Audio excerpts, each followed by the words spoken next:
Hey skeletons, it's Skeletor here. Today I'm going to talk about something a little bit different, and well, it's jump spells. So it's going to be sort of a how and when and where guide on jump spells during war attacks, what kind of attacks you should be using, but mostly the things you should be looking for when you use a jump spell. And so to demonstrate this, I'm just going to go to the current war that we're in. I'm just going to go through all the bases and say sort of if you were to use a jump spell, where do you think would be the most effective? So big question with jump spells is whether you should use it sort of to get into the core or sort of out of the back. And that really depends on the base. So let's take a look at this base, for example. So this base is pretty evenly spread. There's no real denser part of the base compared to any other. So what you're going to want to look for is take this expo, for example. Now, assuming you do, let's say you're doing a 3 golem go wipe, stoned go wipe, and so you drop your 3 golems on this side in front of those camps and one in front of that gold mine. You bust in through that with wall breakers into this first compartment here. The troops start engaging, and you hit this second level with the air defenses and the expo.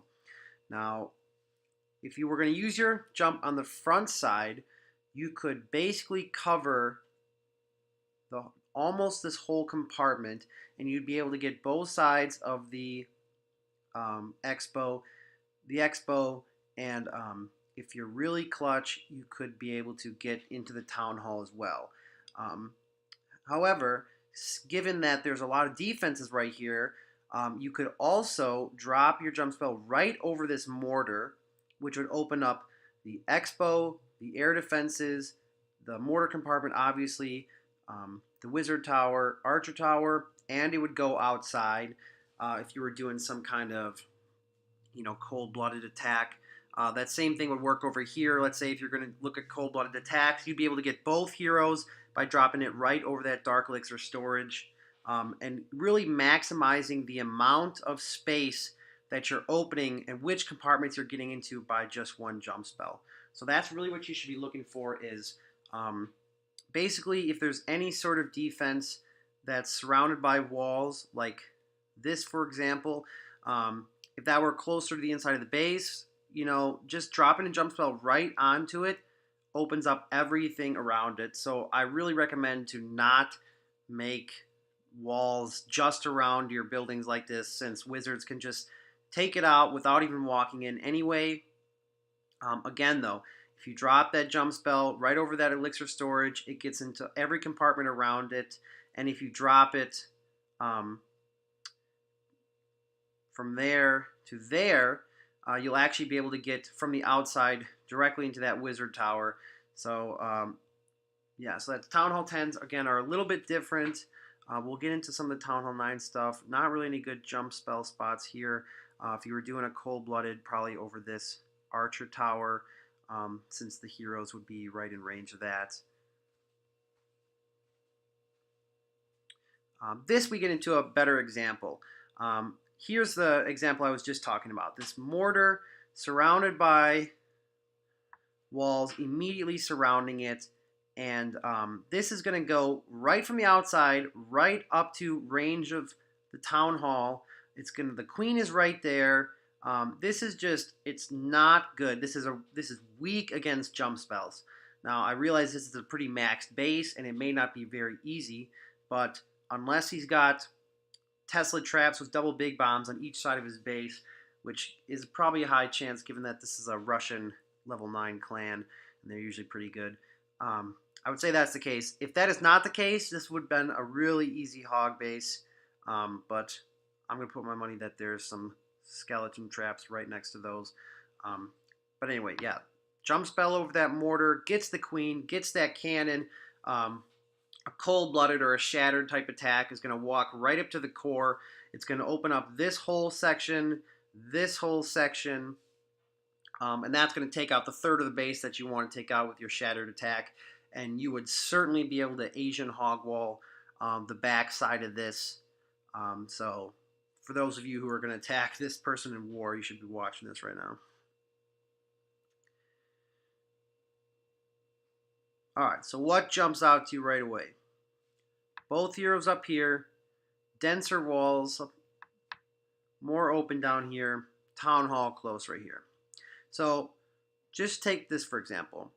Maybe you want to dive right into this expo and you figure that'll be the best way to get to town hall. Well, the same thing can be achieved by dropping the jump spell over the air defense instead, and you also open up all four of those as well as getting into the same compartment as the town hall. Those are the kind of things you have to think about. However, if you drop the jump spell right there over the air defense, you're going to have to worry about this mortar distracting one of your golems. So if that is something you're worried about, it might be more effective to drop it over the wizard tower perhaps as a pathing strategy. However, I do believe that the golem would jump right from this air defense to the archer tower, so I don't think that would be a confounding factor too much. But again, something to think about. And let's just try to find one more good example. All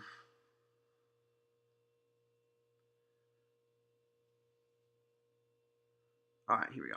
So if you drop your if you drop your jump spell next to the archer tower over the mortar, you're going to get into that compartment, that compartment, that compartment, that compartment. And if you do it carefully, you might be able to get into this one. Maybe not.